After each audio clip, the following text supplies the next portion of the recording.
I counted my daughter's heartbeats. He counted chips. At 2:11 a.m., I froze the account. At 2:12, I called his boss. By sunrise, my screen showed 100 missed calls, and for the first time in this whole nightmare, the silence belonged to me. My name is Naomi, and I raised my daughter, Elise, on a diet of hard work and unshakable love. We shared an 11-year-old sedan that coughed in the rain. She named it Faith because faith, she said, always gets you just far enough.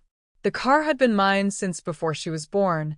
Back when her father was still a name I whispered to empty rooms and a ghost that paid child support through a lawyer's office. The transmission slipped every winter. The radio only caught 2 stations clearly, and the passenger door stuck unless you knew exactly where to push. But Elise loved that car the way children love broken toys, fiercely, protectively, with a devotion that transforms flaws into features. She learned to drive in Faith's front seat, my hands covering hers on the wheel as we circled the empty Walmart parking lot on Sunday mornings.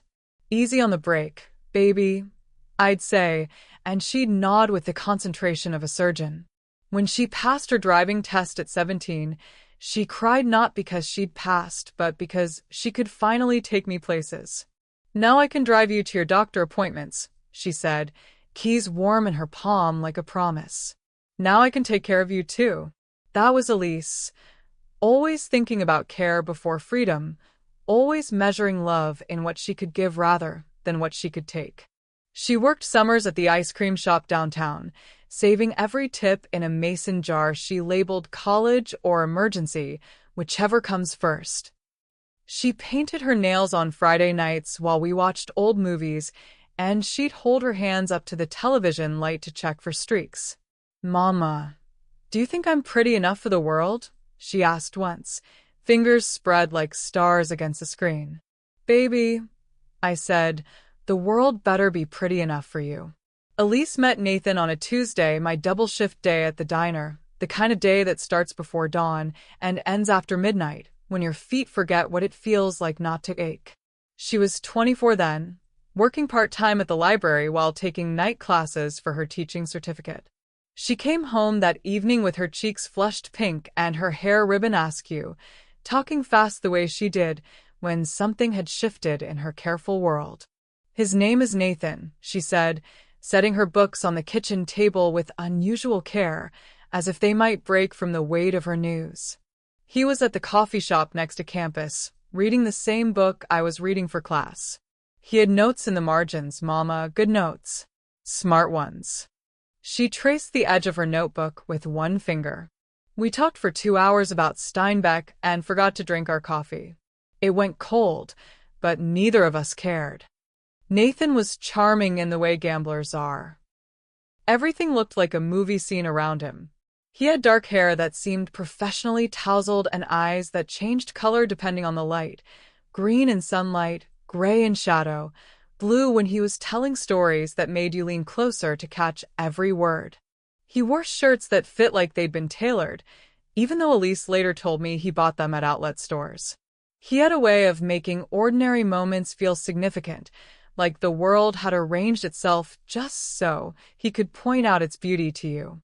He sent flowers after their second date, not roses, but sunflowers, because he'd remembered her saying she liked things that turned their faces toward light. After their third date, he made her a playlist titled Songs That Sound Like You Laugh, and when she played it for me in our kitchen, I had to admit the music made sense. He chose tracks that sparkled and lifted, melodies that matched the way she moved through rooms when she was happy. "Listen to this one, Mama," she'd say, turning up the volume on her phone. He said it reminded him of the way I scrunch my nose when I'm thinking. The playlist had 47 songs. I know because I counted them later, sitting in a hospital chair at 3 in the morning, trying to understand how someone who paid such careful attention to her laughter could vanish when she needed him most. Nathan promised after every mistake, and there were mistakes from the beginning, small ones that Elise explained away with the generosity of new love. He was late to dinner with friends because he'd stopped to help someone change a tire. He missed her library presentation because there was a crisis at work that only he could handle. He borrowed $40 for gas and forgot to pay it back until she mentioned it 3 weeks later, apologetic and embarrassed. "I'm so sorry, babe. My mind's been everywhere. You know how scattered I get when I'm stressed." Twice he swore off Vegas forever, and twice I watched Elise believe him with the kind of faith that makes you want to protect it and shake it in equal measure. The first time was after he came home from a weekend trip with his college friends, sheepish and broke, his wallet containing nothing but a casino card and a receipt for a breakfast he couldn't remember eating. "I don't know what got into me," he told Elise, sitting at our kitchen table with his head in his hands. "It's like the noise and lights scramble my brain.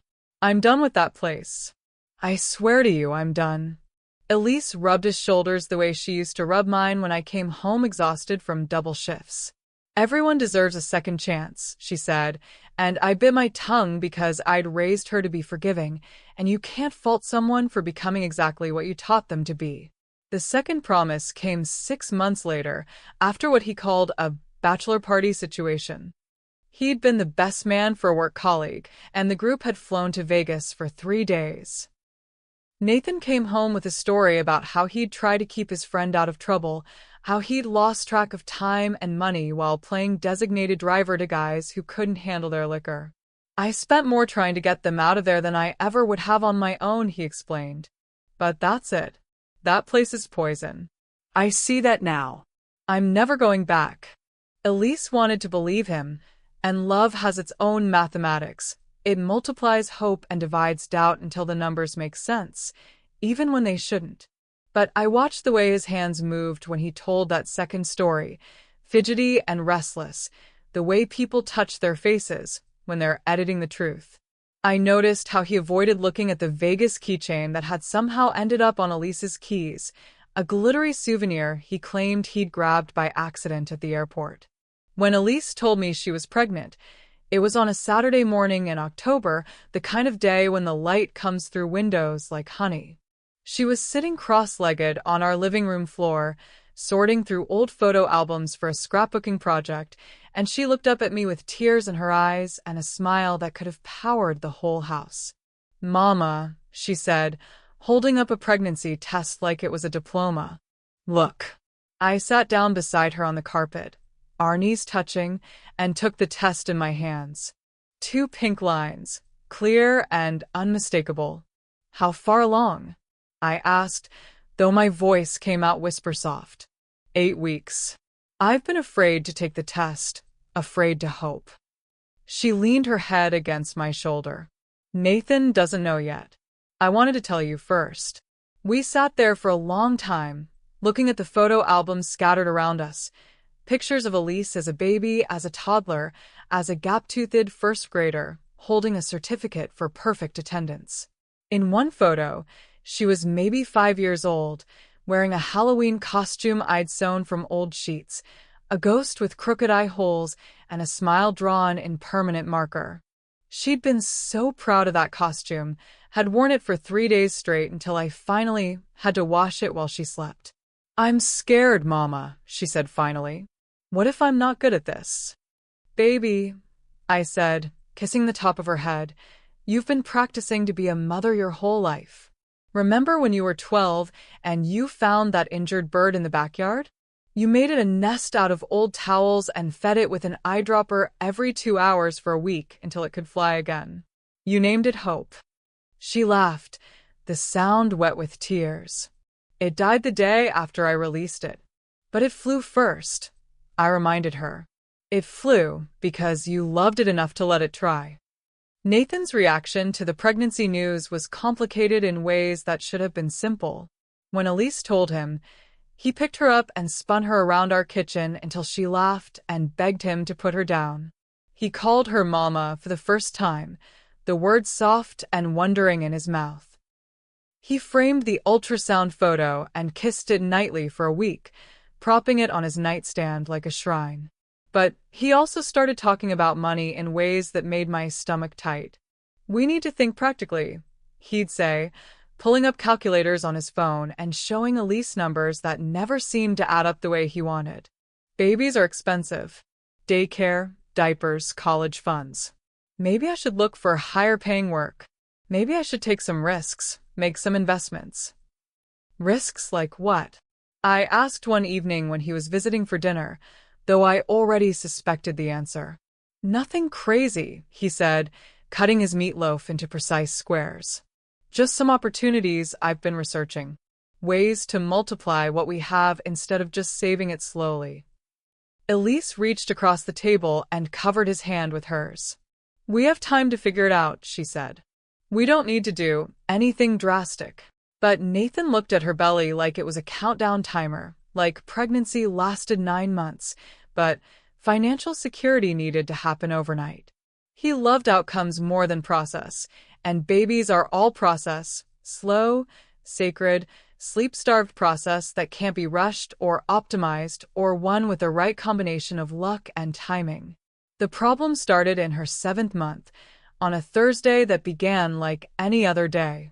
Elise had been feeling tired, but she'd been tired for weeks. Pregnancy tired, she called it, the kind of exhaustion that sleep couldn't fix. She was working reduced hours at the library, saving her energy for the baby, spending her afternoons reading parenting books and washing tiny clothes in preparation. I found her in the bathroom that morning, sitting on the edge of the tub with her head in her hands. My head feels like it's going to split open, she said, her voice small and strained. And my hands are swollen. Look. She held up her fingers, puffy and tight, her wedding ring cutting into the skin. We called her doctor immediately, and within an hour we were in the office, Elise's blood pressure reading numbers that made the nurse frown and step out to get the doctor immediately. Dr. Martinez was a kind woman with gentle hands and eyes that had seen enough to take every symptom seriously. She examined Elise thoroughly, asked careful questions, and spoke in the measured tone of someone delivering news that would change everything.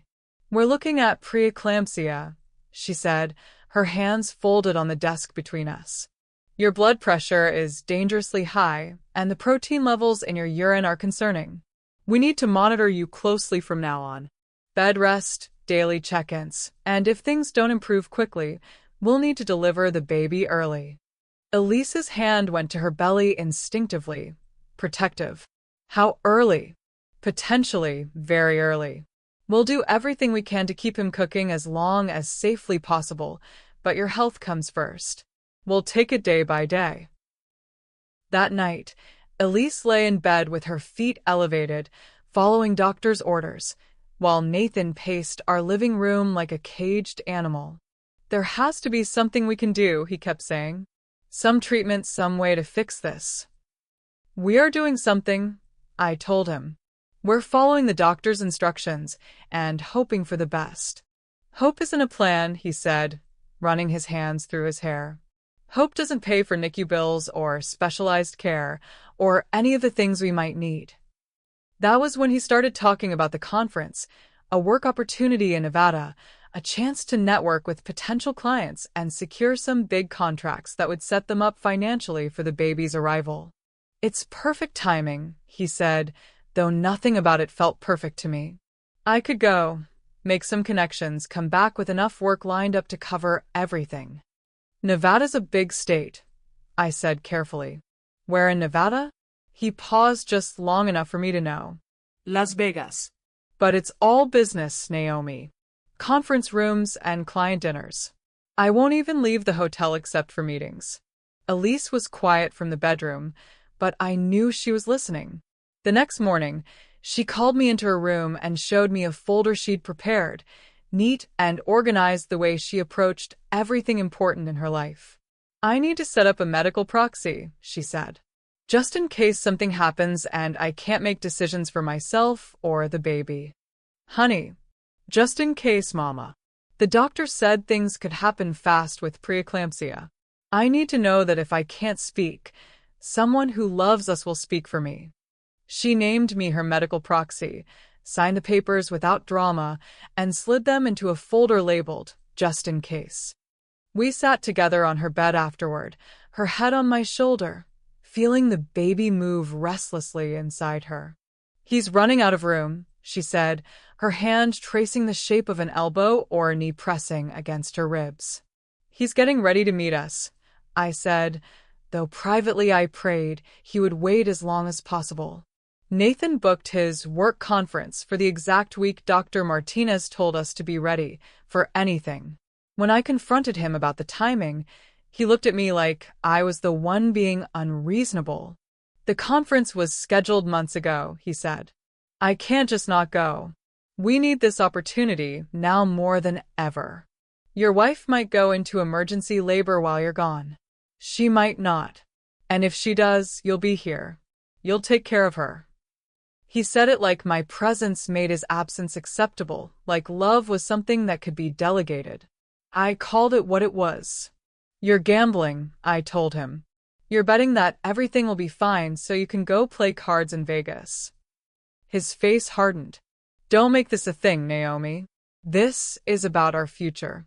This is about providing for my family. This is about you choosing a casino over a delivery room. You don't understand business, he said. You don't understand how opportunities work. But I understood men who confused selfishness with strategy. I understood the difference between providing for your family and abandoning them when they needed you most. And I understood that love isn't a business opportunity, it's a promise you keep even when keeping it costs you something. The night before he left, Nathan sat on the edge of Elise's bed, holding her swollen hands in his. I'll keep my phone on the whole time, he promised. If anything happens, anything at all, I'll catch the first flight home. Elise nodded, though I could see the doubt in her eyes. Just be careful, she said. Don't do anything stupid. He kissed her forehead, lingered there for a moment like he was trying to memorize the feeling. I love you, he said. Both of you. Everything I'm doing is for us. After he left for the airport, Elise and I spent the evening watching old movies and eating ice cream from the container. She was quiet, her hand moving constantly over her belly, and I could tell she was fighting the urge to call him back, to ask him to stay. He'll be back before anything happens, she said, more to herself than to me.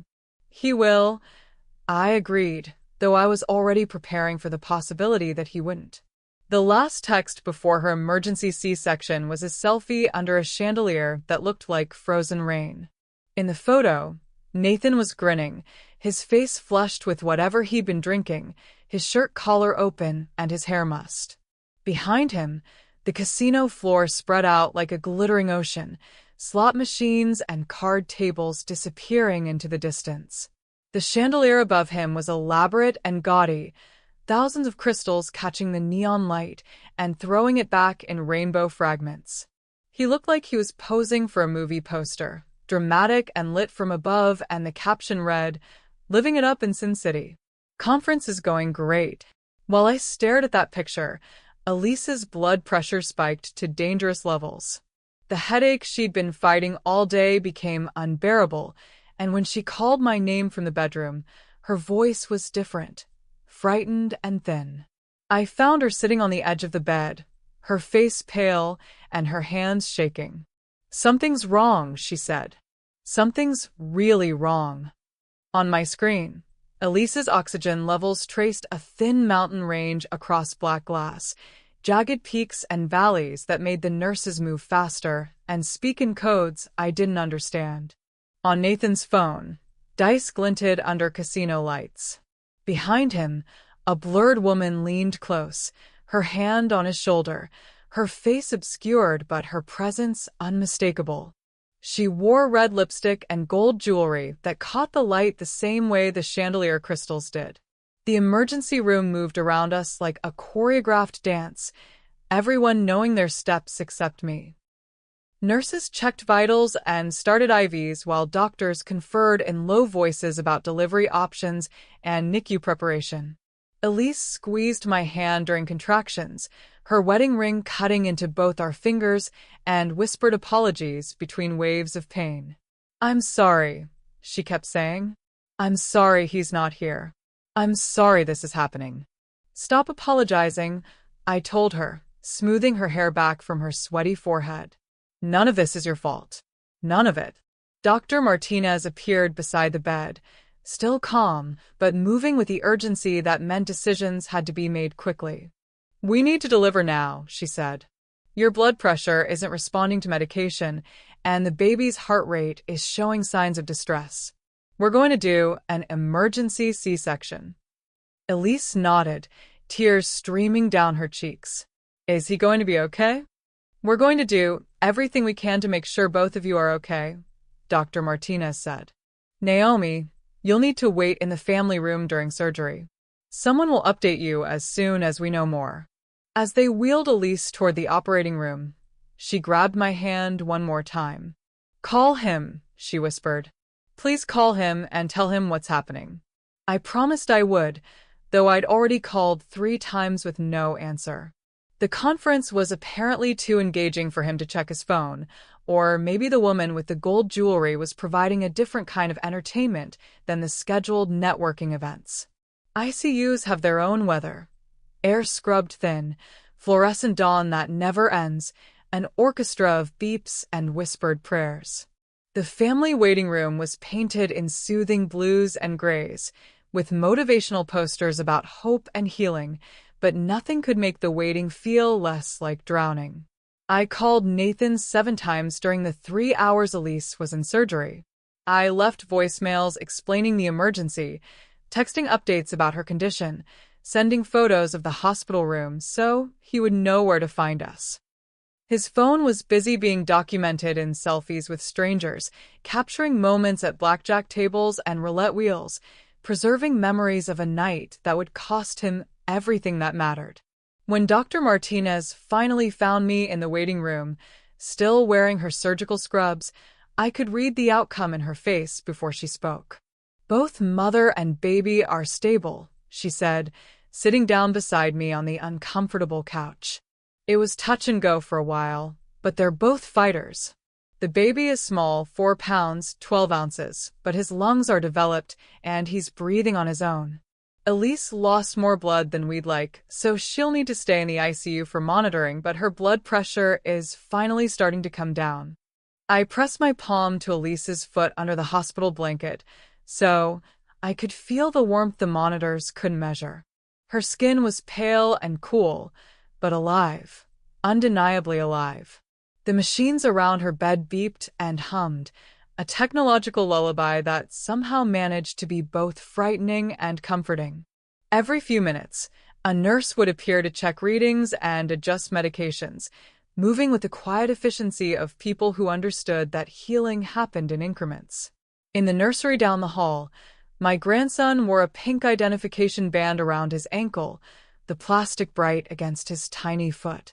His name was printed in block letters, Baby Boy Collins, followed by Elise's information and mine as the emergency contact. Nathan's name appeared nowhere on the official paperwork, a bureaucratic acknowledgement of his absence that felt both appropriate and heartbreaking. The baby's cries sounded like someone asking permission to stay alive, high and thin and desperate. When I was allowed to hold him for the first time, he weighed nothing and everything simultaneously, his entire body fitting in my hands like a prayer I was afraid to finish. His eyes were dark and unfocused, but when I spoke to him, he turned his head toward my voice as if he recognized something familiar in the sound. Your mama fought hard to bring you here, I whispered, tracing the tiny lines of his palm with my finger. And your grandmama's going to make sure you both stay safe. At 2:11 a.m., I opened the banking app Elise had shared with me when the headaches began, back when she was still optimistic that Nathan would be home for the birth and that sharing financial access was just a practical precaution. The joint account balance sneered back at me, suite upgrade at the Emerald Oasis Casino, room service charges that cost more than our monthly grocery budget, a $600 tip at a steakhouse, where plates were described as sculptural presentations of prime beef. Each transaction told a story I didn't want to read. Gambling losses that escalated throughout the evening, alcohol purchases that explained the flush in his selfie photos, entertainment charges that made my stomach turn. The woman with the gold jewelry had expensive tastes, apparently, and Nathan was happy to fund them with money meant for diapers and formula and hospital bills. I froze the card and moved what was left into Elise's personal savings account, the one he couldn't see, the one she'd maintained separately since before they were married. It wasn't much after his spending spree, but it was enough to cover immediate needs: rent for next month, the hospital bills that insurance wouldn't cover completely, formula, and baby supplies for the first few weeks. As I transferred the funds, my hands were steady, even though my heart was breaking. This wasn't the first time I'd had to protect my daughter from someone who was supposed to love her, and the muscle memory of financial defense came back like riding a bicycle. Love doesn't always look like trust. Sometimes it looks like locking the safe. At 2:12 a.m., I called Mr. Delgado, Nathan's boss at the accounting firm where he'd worked for 3 years. I'd met Mr. Delgado once at the company Christmas party, a kind man with silver hair and a wife who'd asked about Elise's pregnancy with genuine interest. He answered his home phone on the 4th ring, his voice thick with sleep. "Sir, I apologize for calling so late, but this is an emergency," I began. "This is Naomi Collins, Nathan Collins' mother-in-law. Nathan isn't at any work conference. His wife is in the ICU after an emergency C-section, and he's in Las Vegas using what I believe is a company credit card. We need insurance authorization immediately for both mother and baby." The silence stretched long enough for me to wonder if he'd hung up, but then I heard papers rustling and the sound of someone sitting up in bed. "Ma'am," he said finally, and I could hear him doing the math, checking dates against what Nathan had told him. "There's no conference scheduled for this week. Nathan requested unpaid family care leave, said he needed to be with his wife during a high-risk pregnancy. He's at the Emerald Oasis Casino in Las Vegas," I said, reading from the bank statement still open on my phone. "He's been there since Tuesday. His wife delivered their son 3 hours ago, and he doesn't even know it happened because he's not answering his phone." Mr. Delgado was quiet for another moment, and when he spoke again, his voice carried the weight of someone making decisions that would have consequences. "Ma'am, I'll handle this immediately. Our company insurance will cover the family, and I'll ensure there are no authorization delays. Can you give me the hospital name and your daughter's information?" I provided everything he asked for, spelling names and reading policy numbers from Elise's insurance card. He promised that HR would begin processing everything within the hour, and that someone would call the hospital directly to expedite any approvals needed for extended care. "And Mr. Delgado," I said before ending the call, "there may be unauthorized charges on the company credit card. You'll want to look into that." "Yes, ma'am," he said grimly. "I certainly will." The machines around Elise's bed kept time with electronic precision, marking each heartbeat and breath like a metronome for recovery. I kept count of different things: how many minutes between her stirring, how often the nurses checked her vitals, how many times I smoothed her hair and whispered that everything would be okay. Counting gave me something to do, with the helpless energy that comes from watching someone you love fight their way back to consciousness. At 3:07 a.m., my phone buzzed with Nathan's first call. I looked at his name on the screen and let it go to voicemail, not because I didn't want to talk to him, but because I wanted him to hear the silence first. I wanted him to understand what it felt like to need someone who wasn't there. The calls came faster after that: 3:09, 3:12, 3:16, each ring cutting through the hospital quiet like an alarm. The pattern looked like a heartbeat gone wild, desperate and erratic. Other families in the ICU waiting room glanced at me with sympathy and annoyance. They understood emergency phone calls, but they also understood that some emergencies were self-created. I opened his messages and watched his words unravel in real time. 3:07, where is SHE 3:12? Put the money back 3:18, HR is here. Naomi, please 4:02, I'm sorry. Answer 4:30. You're ruining me. Pick up the phone 4:45. This isn't fair 5:21. I can explain everything 5:33. She's my wife.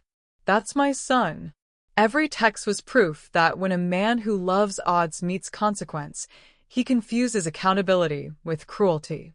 He couldn't understand that the ruination wasn't something I had done to him. It was something he had done to himself. One bed at a time, one lie at a time, one moment of choosing immediate gratification over long-term love. At 4:41 a.m., a nurse named Sharon adjusted Elise's tubes with the kind of tenderness you save for miracle work. Sharon was maybe 50, with gray-streaked hair pulled back in a practical ponytail and hands that moved with decades of practice. She'd been taking care of Elise since the surgery, checking vitals and monitoring the machines with the quiet efficiency of someone who understood that healing happened in small increments. "We honor the medical proxy," she said softly, nodding at Elise's chart where my name was listed as the person authorized to make decisions. "You did the right paperwork." "On purpose," I said. "We planned for the bad odds." Sharon smiled, the expression transforming her tired face. "Smart women," she said. "You'd be surprised how many families don't prepare for emergencies. They think love is enough, but love needs legal backup sometimes." She was right, and I thought about all the ways Elise and I had learned to protect ourselves over the years. Emergency funds hidden in savings accounts, important papers filed and organized, backup plans for backup plans. We'd learned early that hoping for the best meant preparing for the worst, that independence wasn't selfish, it was survival. At 6:42 a.m., Elise stirred for the first time since surgery, her eyelashes fluttering against her pale cheeks like butterfly wings. I pushed the call button immediately, and within seconds, Sharon appeared with another nurse, both of them moving with the quick grace of people who understood that consciousness was a gift that shouldn't be wasted. When Elise's eyes opened, they searched the room with the confused urgency of someone trying to remember where they were and why. They found the empty corner chair first, the space where flowers and apologies should have been, where a husband should have been keeping vigil.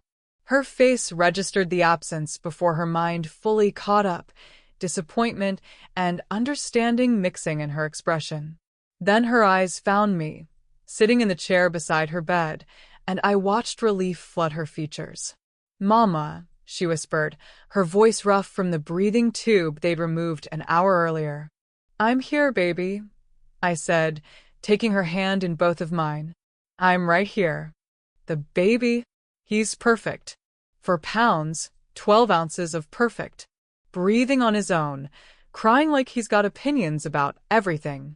He's in the nursery getting spoiled by nurses who've been waiting all night to hold him.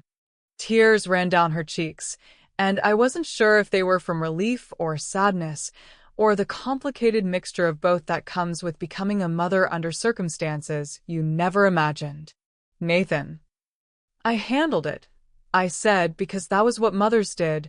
We handled things so our children could focus on healing. "The money's safe. HR is involved. Security will keep him out unless you specifically say otherwise." She nodded, understanding immediately. Elise had always been smart about people, even when her heart wanted to trust more than her head thought was wise. "What did he say?" "He said a lot of things. None of them were apologies to the right person." When Sharon brought the baby in for his first feeding, the room seemed to warm several degrees. Even the monitors stepped back, their beeping becoming softer and less urgent, as if the machines understood they were witnessing something sacred. Elise held her son with the natural grace of someone who'd been waiting her whole life for this moment, cradling his tiny body against her chest while he rooted for his first meal. "Look at you," she whispered to him, stroking his dark hair with one finger. "Look how perfect you are." The baby latched immediately, his tiny fists curled against Elise's skin, and I felt something in my chest relax for the first time since the emergency began. This was what mattered. Mother and child, safe and together. beginning the slow dance of learning each other that would last the rest of their lives. I turned to the window and watched the night drain from black to milk, sunrise painting the sky in shades of hope and possibility. Somewhere in Las Vegas, Nathan was probably still awake, still calling my phone, still trying to calculate his way out of consequences that couldn't be negotiated or charmed away. But here in this hospital room, love was doing what love does best, showing up, staying present, choosing the long view over the quick win. The morning brought visitors, Sharon's replacement nurse, who introduced herself as Maria and immediately fell in love with the baby, Dr. Martinez, who checked Elise's incision and pronounced her healing ahead of schedule, and a social worker named Janet, who helped us navigate the insurance paperwork and NICU protocols. Everyone who entered the room brought confidence and kindness, professional care mixed with genuine warmth. At noon, Nathan finally arrived, 24 hours after his son's birth, wearing clothes that smelled like cigarette smoke and regret. He had a wrist stamp that hadn't faded, proof of his night's entertainment, and a bouquet of roses that looked like they'd been grabbed from a hospital gift shop, their stems cut too short and their petals already starting to brown at the edges. Security intercepted him at the ICU entrance, exactly as they were supposed to. Through the glass, I could see him arguing with the guard, his hands gesturing wildly as he tried to explain that he belonged here, that he had rights, that some misunderstanding had kept him away. The security guard, a patient man named Robert who'd been updated on the situation, listened politely and then pointed to the phone that connected to the nurse's station. "That's my wife," Nathan said when Robert called to ask if he should be allowed in. "That's my son. I have every right to see them." "Then show up like a husband," I said, speaking loud enough for him to hear through the glass. "Not like a headline." Mr. Delgado appeared behind Nathan, his suit jacket folded over his arm and his expression grim. He'd driven straight to the hospital from the airport, where he'd intercepted Nathan's return flight with news about employment consequences and insurance requirements. They disappeared into a family conference room with bad art and good acoustics, and while I couldn't hear every word, I heard enough. Company policy violations, unauthorized use of corporate credit, insurance verification requirements, immediate suspension pending investigation. Nathan's voice rose and felt like someone trying different keys to unlock a door that had already been changed. Mr. Delgado's responses were steady and professional, the sound of a man who'd spent the morning consulting with lawyers and HR representatives about liability and termination procedures. Through the conference room window, I could see Nathan's shoulders sagging as he realized that charm wouldn't fix this, that promises wouldn't undo what had already been documented and reported. When they finally emerged, Nathan looked like someone who'd aged a decade in 24 hours. His hair was still mussed from whatever had happened in Vegas, his shirt wrinkled and stained, his eyes red-rimmed and desperate.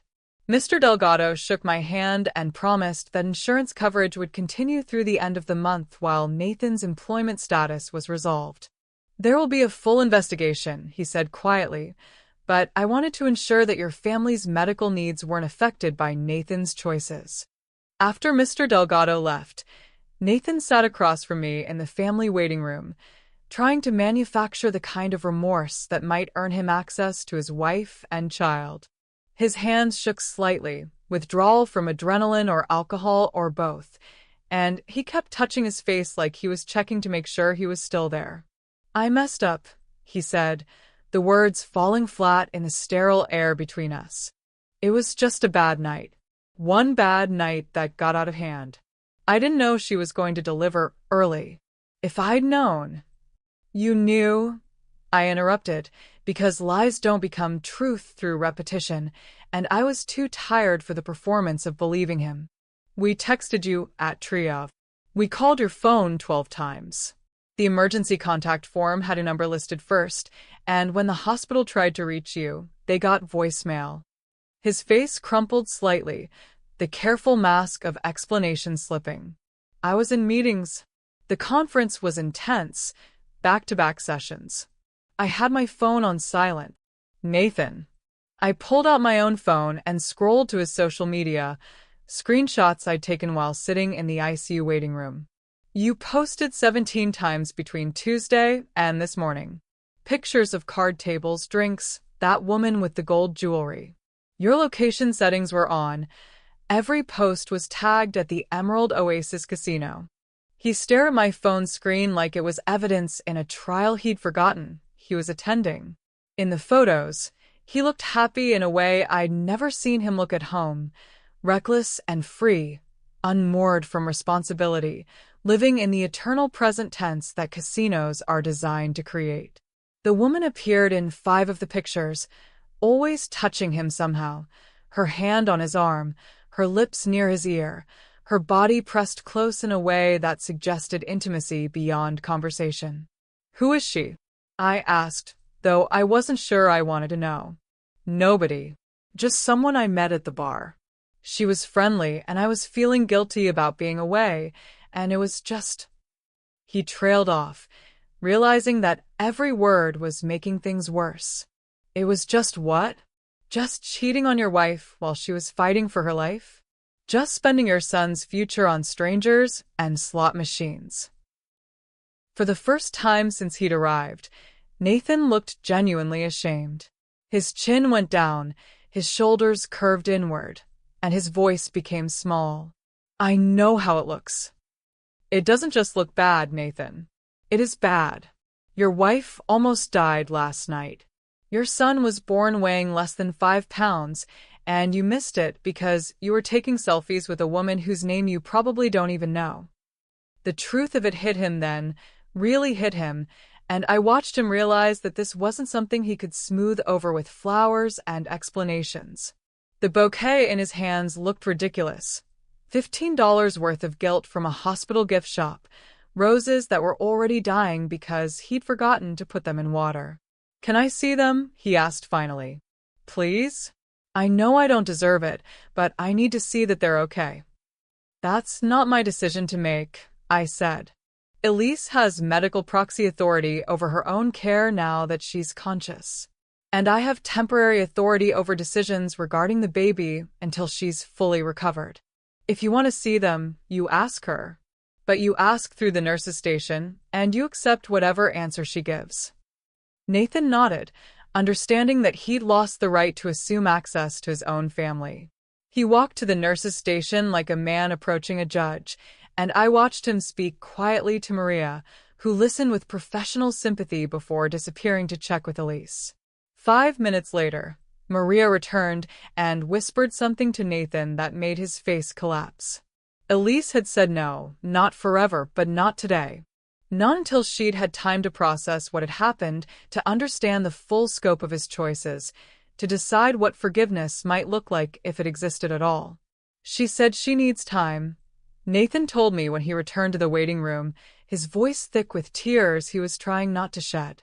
She said she'll think about it. Time is something you should have given her when she needed it, I replied.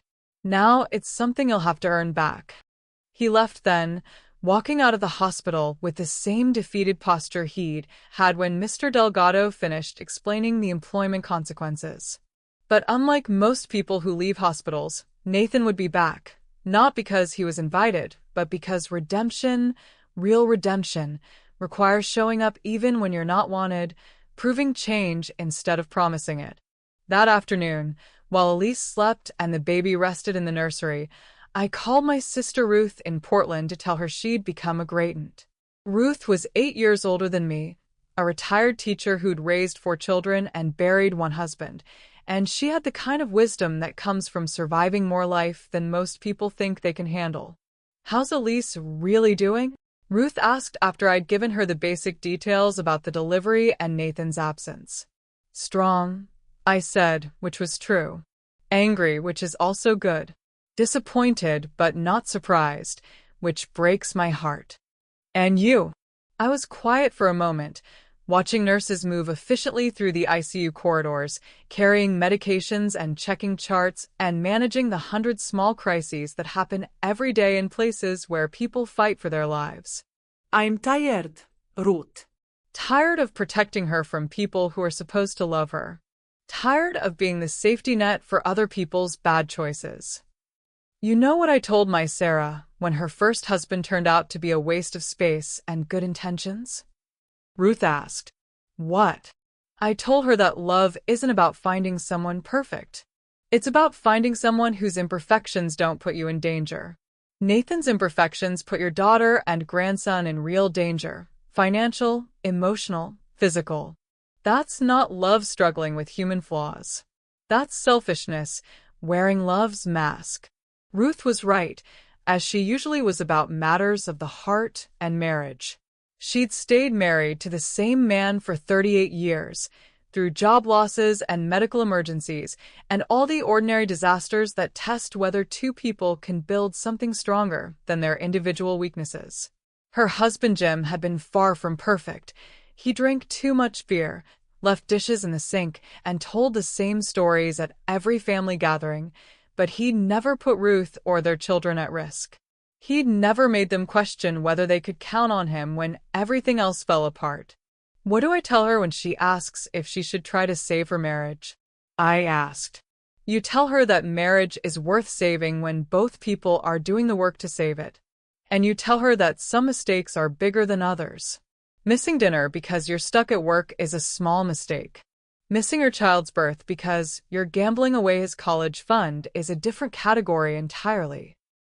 After I hung up with Ruth, I sat in the hospital cafeteria with a cup of coffee that tasted like optimism and disappointment in equal measure, thinking about the different ways people show love.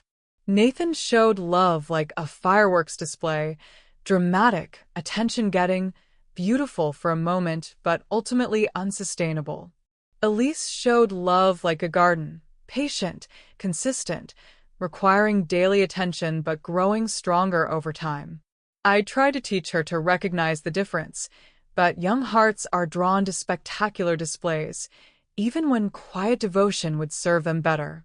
The next few days established a routine that felt both temporary and eternal.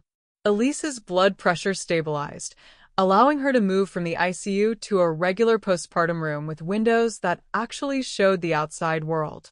The baby gained weight steadily, his tiny body growing stronger with each feeding, his lungs developing the capacity for increasingly indignant cries when he wasn't immediately attended to. Nathan called every day, sometimes multiple times, asking to visit and being gently refused by whoever answered the phone. He sent flowers twice, better flowers this time, arranged by an actual florist with a card that said simply, "I'm sorry," in handwriting that looked like he'd practiced it multiple times. Elise looked at the flowers for a long time before asking me to donate them to other patients who might not have anyone sending them reminders that they were loved. "I can't look at them without thinking about what he was doing while I was having surgery," she said, her voice steady but sad. "They're beautiful, but they feel like evidence of how badly he misunderstood what I needed."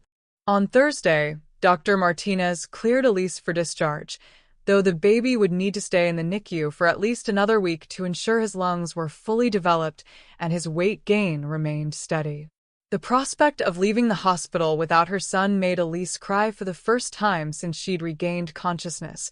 Tears of frustration and fear and the complicated grief that comes with separation is necessary, but feels wrong in every fiber of your being.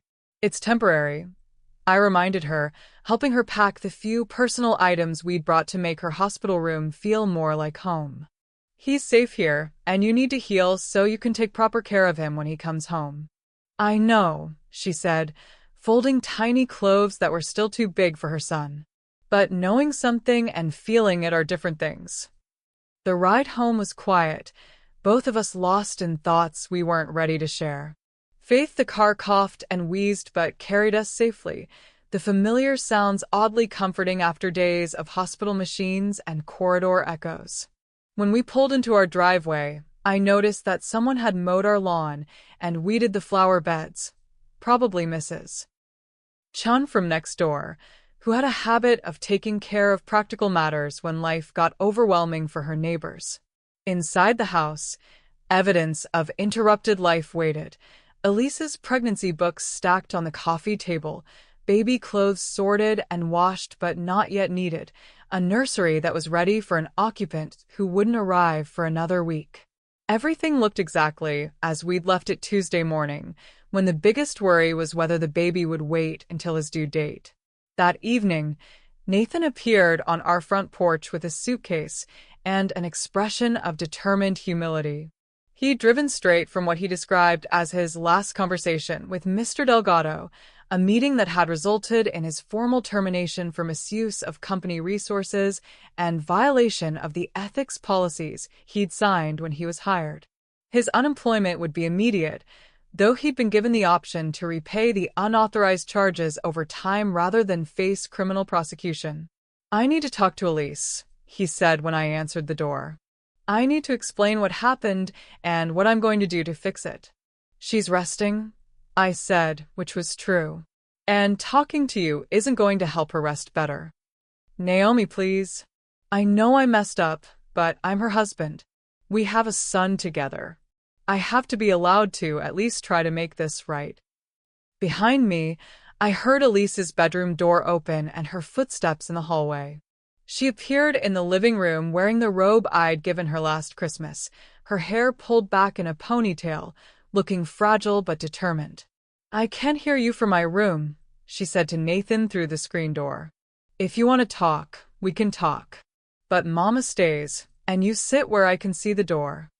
Nathan nodded eagerly, grateful for any access at all. I let him in, and he sat in the chair farthest from Elise, who settled on the couch with careful movements that reminded all of us how recently she'd been cut open to save her life and bring their son into the world. "I lost my job," he began, as if this was news that might generate sympathy rather than a logical consequence of his choices. "I know," Elise said.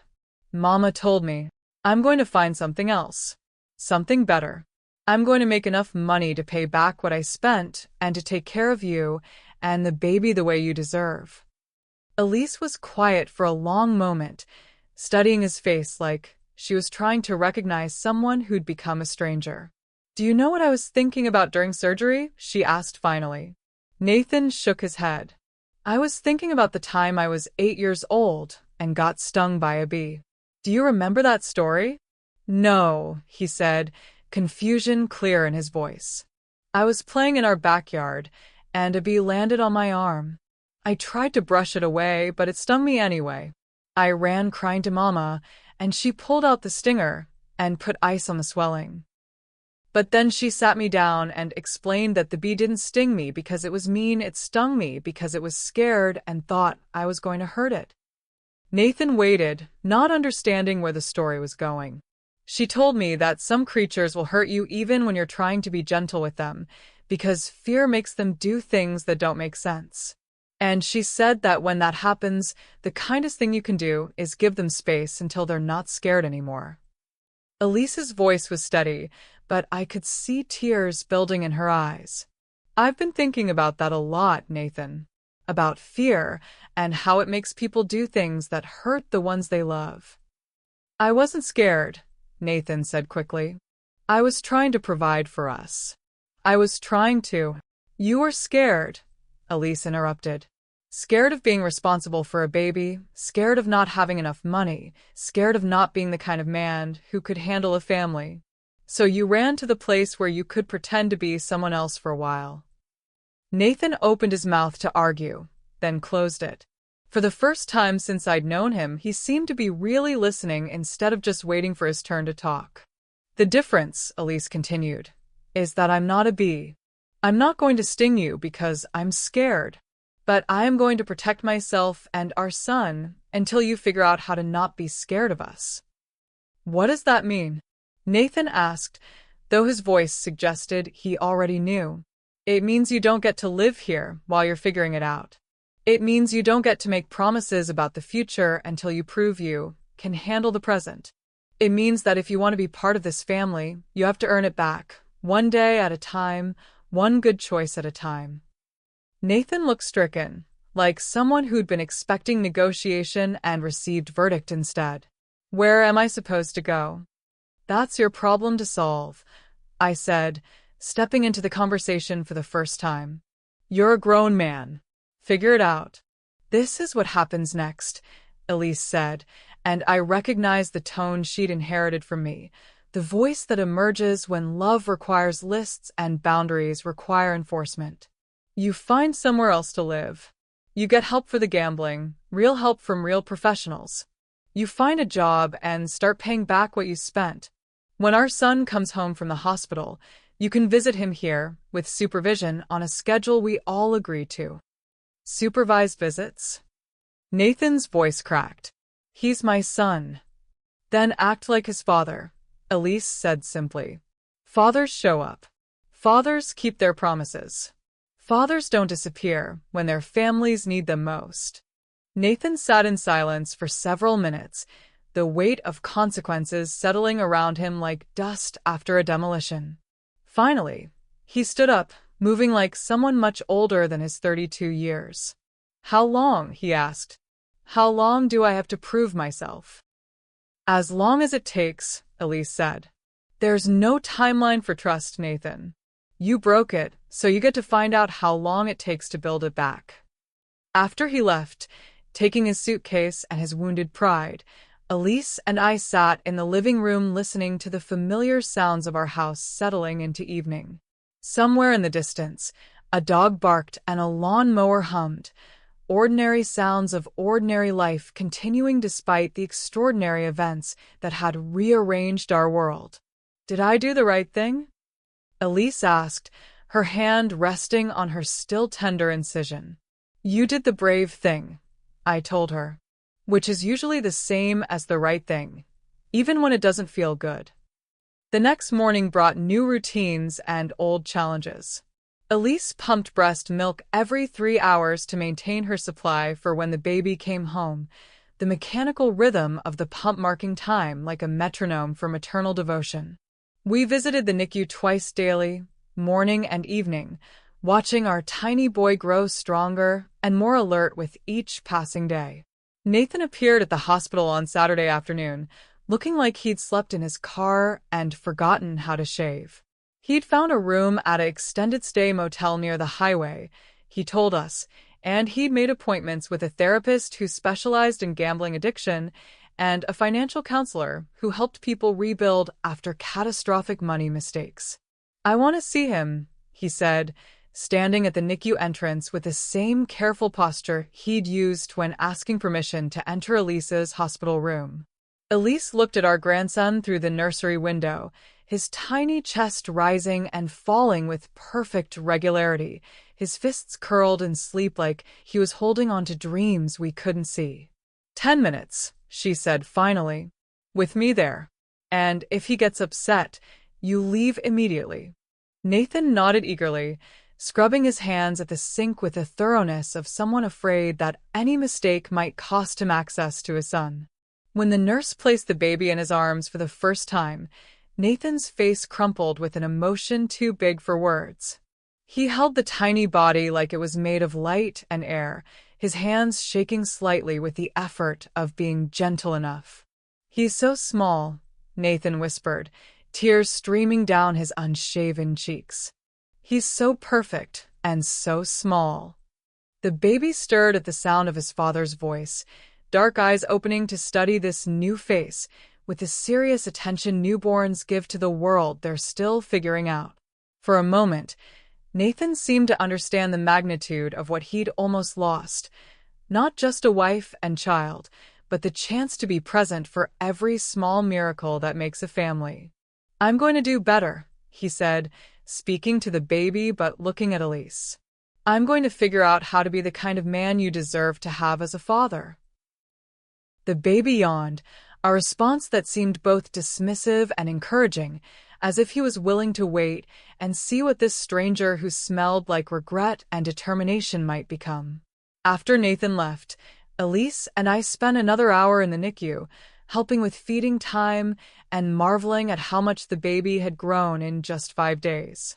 He was up to 5 pounds, 2 ounces, and his cries had developed distinct tones for different needs: hungry, tired, uncomfortable, or simply announcing his presence to anyone who might have forgotten he existed. "He has your stubborn streak," I told Elise as we watched him refuse to sleep despite obvious exhaustion. "And Nathan's chin," she admitted, tracing the baby's jawline with one finger. "I keep looking for pieces of us in him, like he's a puzzle we have to solve." "Babies aren't puzzles," I said. "They're themselves from the very beginning. We just get to help them figure out who that self is." That evening, we established new routines at home. Dinner at 6, phone calls to check on the baby at 8, and quiet time in the living room afterward where Elise could rest while I handled the practical matters that multiply when your life gets reorganized by crisis. Insurance phone calls, thank you notes to the nurses who'd taken such good care of us, grocery shopping to restock a house that had been abandoned mid-preparation for normal life. Ruth called every evening to check on us, her voice carrying the comfort of someone who'd survived enough family crises to know that healing happens slowly and in unexpected directions. She'd send care packages, homemade soup that could be frozen in single servings, books about premature babies and postpartum recovery, knitted blankets soft enough for the most delicate skin. "How are you holding up?" she asked during one of our nightly calls, and I could hear her making her own dinner in the background, the familiar sounds of someone who'd learned to live alone gracefully after decades of cooking for a family. "Some days better than others," I said, which was the honest answer. "Elise is stronger than I expected and angrier than I hoped, which seems like a healthy combination." "Anger is just love with its work clothes on," Ruth said. "It'll do the heavy lifting until she's ready for gentler emotions." The following week brought the kind of ordinary miracles that make all the extraordinary suffering worthwhile. The baby's discharge from the NICU, his first night at home, the installation of the car seat that had been waiting in our hallway like a promise of future adventures. Elise transformed into someone I'd never seen before, confident and intuitive, reading her son's needs with an accuracy that seemed impossible for someone who'd known him less than 2 weeks. Nathan's visits became a regular part of our schedule, supervised hour-long sessions where he held his son, changed diapers with the careful concentration of someone learning a new language, and tried to prove through small actions that he was becoming someone worthy of the title father. He brought receipts from his therapy sessions, documentation of his job search efforts, and a notebook where he recorded every penny he spent, trying to demonstrate financial responsibility after months of proving the opposite. "I got a job," he announced during one of his visits, pride and nervousness mixing in his voice. "It's not great, night shift at a warehouse loading trucks, but it's honest work and the pay is decent. I can start paying you back for what I spent." Elise nodded, bouncing the baby gently while he fought sleep with the determination of someone who didn't want to miss anything important. "That's good," she said. "But this isn't about the money, Nathan. This is about trust." "I know," he said quickly. "I'm working on that too. My therapist says trust is rebuilt through consistent actions over time, not grand gestures or promises." It was the first time I'd heard Nathan quote someone else's wisdom instead of relying on his own charm and assumptions, and I wondered if maybe crisis had cracked him open enough for actual learning to take place. 3 months turned like pages in a book we were all writing together, each day adding small lines to a story whose ending we couldn't predict. The mediator set a temporary custody arrangement that allowed Nathan increasing time with his son as he demonstrated stability and reliability. He moved from the extended stay motel to a small apartment closer to us, furnished with hand-me-downs and thrift store finds that he arranged with surprising care. HR processed Nathan's case with corporate policy efficiency, termination upheld, repayment plan established, references that would make future employment challenging but not impossible. Insurance covered most of the medical expenses, though we'd be paying the remainder for years, a small price for the miraculous outcome of having both mother and baby healthy and home. The restraining order remained drafted but unfiled, a piece of paper that sat in our kitchen drawer like a loaded gun we hoped never to use. Its presence was insurance against backsliding, reminder that legal protection was available if Nathan's rehabilitation took a wrong turn.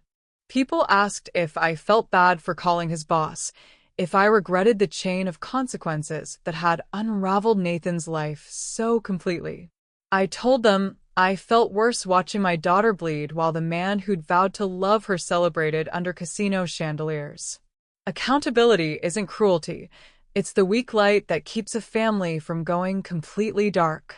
On a Tuesday evening in late fall, when the baby was 4 months old and had grown into his own opinions about everything from feeding schedules to the appropriate volume for expressing displeasure, Elise made an announcement that surprised us all. "I think Nathan can start having unsupervised visits," she said, watching him efficiently change a diaper while narrating his actions to his son in the gentle voice he developed for fatherhood. "Not overnight yet, but a few hours on weekends. He's proven." Still, I answered the way mothers answer when their children thank them for doing what mothers do. "I used to pray for luck," I told her, tracing the baby's perfect ear as he slept between us. "Now I count breaths, feedings, mornings. Luck runs out. Counting keeps us alive." When my phone lit up later that evening with Nathan's number, I didn't turn it face down in anger or irritation. Instead, I answered it, ready to listen to whatever he needed to say about schedules or concerns or the small details of shared custody that would shape our grandson's childhood. "Naomi," he said, his voice carrying the weight of months of humility and consistent effort. "I wanted to thank you." "For what?" "For saving them. For doing what I should have done. For making sure they were safe when I couldn't figure out how to be the person they needed." I was quiet for a moment, thinking about forgiveness and how it moves through families like water finding its own level, slow and inevitable and impossible to force. "You're welcome," I said finally. "But you don't get points for thanking me for cleaning up your mess. You get points for not making messes anymore." "I know," he said. "I'm working on that every day."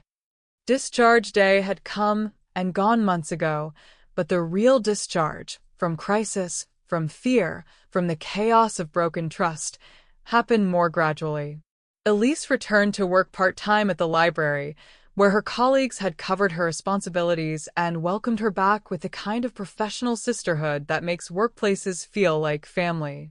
The baby stayed with me during her shifts, and I rediscovered the particular exhaustion and joy of caring for someone whose entire world consisted of eating, sleeping, and discovering that hands belonged to them. Mr. Delgado sent a follow-up email in December, checking on our family's well-being and confirming that Nathan's repayment plan was proceeding on schedule. He'd found work with a smaller firm that was willing to hire someone with employment complications, and while the salary was lower than his previous position, he was managing his obligations responsibly. The email included resources for financial planning and family counseling, along with a personal note. "Some mistakes teach us more than success ever could. I hope your family continues to heal and thrive." Nathan's progress wasn't linear. There were setbacks and slips, moments when the weight of consequences felt too heavy and he questioned whether rebuilding was worth the effort. His therapist helped him understand that recovery from gambling addiction required rewiring the part of his brain that sought immediate gratification, replacing the rush of risk with the slower satisfaction of reliability. On Christmas morning, Nathan joined us for the baby's first holiday, bringing gifts he'd saved for and planned carefully, board books, soft toys, and a wooden rocking horse that he'd assembled in his apartment while watching YouTube tutorials. He sat on our living room floor, reading Goodnight Moon to his son with the concentration of someone who understood that presence was a gift that couldn't be purchased or won. "He's going to remember this," Elise said, watching father and son navigate the complicated business of turning pages when tiny hands want to grab everything. "Not consciously, but he'll remember feeling safe while you read to him." Nathan's eyes filled with tears he no longer tried to hide. "I missed so much already," he said. His first smile, his first laugh. "I can see videos, but I missed being there." You can't miss anything else, Elise replied simply. That's how you make up for what you missed, by being here for everything that comes next. Spring brought new milestones. The baby's first solid foods, his first attempts at sitting up, his developing ability to grab objects and immediately try to eat them. Nathan's visits increased to twice weekly, then 3 times, as Elise's confidence in his reliability grew alongside his demonstrated commitment to showing up consistently. On a warm April evening, as we sat on the back porch watching the baby practice rolling over on a blanket spread across the grass, Nathan asked the question we'd all been avoiding. Do you think we'll ever be a family again? All of us, living in the same house. Elise was quiet for a long time, watching our son's determined efforts to master the physics of rolling from back to stomach.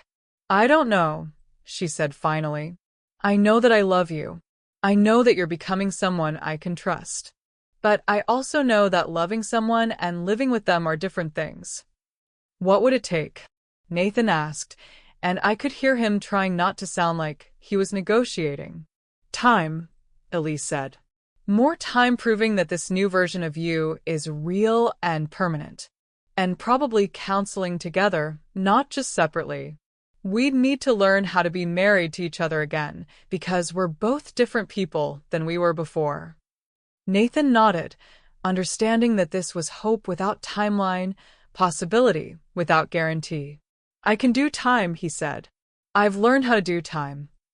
As summer approached and the baby grew into someone with opinions about everything from which toys were acceptable to whether bedtime was a reasonable expectation, I began to understand that healing doesn't mean returning to how things were before. It means building something new from the pieces that survived the breaking. Elise was stronger now, more sure of her own judgment, quicker to enforce boundaries, but also more generous with second chances when they were earned. Nathan was quieter, more thoughtful, less likely to make promises, and more likely to simply do what needed to be done. The baby was becoming himself, curious, determined, quick to smile, and slow to forgive when his schedule was disrupted. We made a life that didn't ask for luck, but built security through preparation and presence. Elise set alarms for feedings and naps.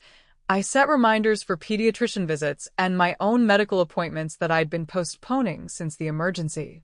We learned new mathematics, ounces of formula, hours of sleep, percentiles on growth charts that measured how thoroughly our grandson was becoming himself.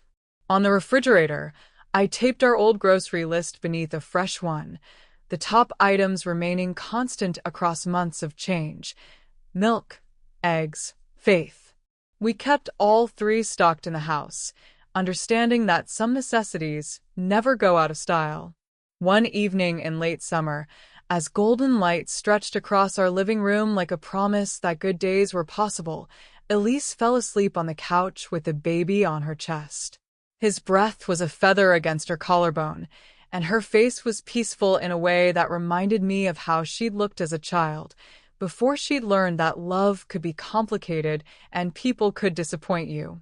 I cleaned the bottles, turned off the television, and stood in the doorway for several extra minutes, counting, not because I had to, but because I could, because they were here to be counted, because some mathematics are too precious to leave to chance. My phone buzzed on the kitchen counter, and for once, I let it ring. At 7:11 p.m., the only numbers I chased were in this room: one mother healing, one child dreaming, one grandmother keeping watch. Nathan's number appeared on the screen, probably calling to confirm weekend plans or ask about the baby's latest developmental milestones. But for this moment, our small family was complete without addition or explanation. We had learned to find abundance in what we had rather than anxiety about what we lacked. I used to pray for luck, and I still prayed, but I counted more. Breaths, feedings, mornings, the small victories that accumulate into stability. Love isn't a wager you place hoping for the best outcome. It's a ledger you balance with presence, attention, and the daily choice to show up for the people who matter most. And when the world tries to make us play games we never agreed to, we don't ante up. We hold our cards close, protect what matters, And remember that the highest stakes are never about money or chances or the cheap thrill of risk. They're about the people who sleep safely in your house, who trust you to be there when they wake up, who count on your love being stronger than whatever forces try to pull it apart. At 2:11 a.m., I had frozen the account and changed everything. At 7:11 p.m., months later, my grandson slept peacefully in his mother's arms, and those were the only numbers that mattered anymore.